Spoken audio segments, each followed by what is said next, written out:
Hi guys, I know I just did a video, but I had to show you guys how beautiful it was out here.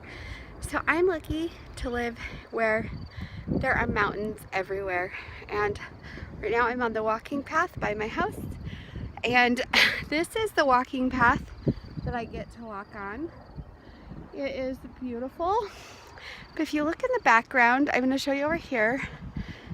It's kind of stormy over there, but I'm surrounded by mountains.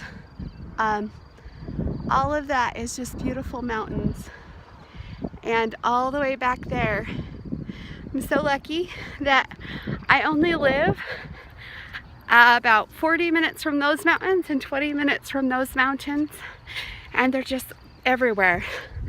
Haven't gone up to the mountains yet because if you look over there, there's snow on them, and I don't want to go up into the snow right now. So my real reason is somebody asked me to explain what back to basics is, and so I thought I'd do that while I'm taking a walk. Back to basics is a little bit different for everybody, but mostly the same. For me, it's going back to the beginning, what it worked.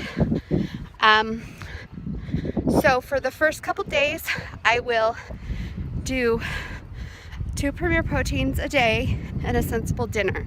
Like today we had tilapia, and it includes plenty of water, and some vegetables usually. Today my vegetable was a potato, but normally I don't choose potatoes, I choose other things, but they just kind of sounded good today. So that's what my back to basics is, going back to what I know works, and also reminding myself that I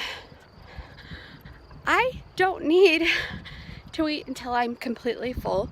I really only need to eat about 3 ounces at a time, period. And that's another thing I do when I go back to basics. I measure my food out. One of the reasons why going back to basics is so important for me is you have to remember in this journey you're going to have ups and downs and rights and lefts, and it's going to be hard. And things that you said you would never do pre-surgery, you're going to do post-surgery. And having a back to basics or something that reminds you and puts you back to where you were successful, it also makes it so you remember what works.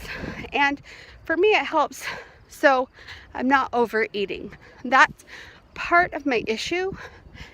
I have found when I don't measure my food, I like to eat until my stomach hurts. I think that's something till I'm full, not just satiated. And I think that stems from pre-surgery habits. I used to eat until I was completely full. And until that was when I was satisfied. It was when I was 100% full. So when I go back to basics and measure, I remember that I don't need to eat until I'm stuffed to the gills. No one needs to eat that much. And so that's another thing. Another reason I go back to the basics is it cuts out a lot of that snacking I do when I'm not doing what's right. So that's my interpretation of my going back to the basics. Everybody does it a little different, and you have to. I can't do what works for somebody else because it doesn't necessarily work for me. And each doctor gives different rules. My doctor doesn't have me on a low carb. I mean, we're only allowed 20 grams of sugar a day, but we're allowed to eat carbs. everything in moderation type, but other doctors stick you on a very low carb diet. So you have to go off what your doctor says and what your body says. So that's my going back to basics. So, but for right now, I'm just out here on my walk. It is 60 degrees. It's beautiful. Walking and running and just feeling really good. And I wanted to share that with you guys. And I can't tell you how much I've missed you, and I'm so grateful to have you guys and your support. Talk to you later. Bye.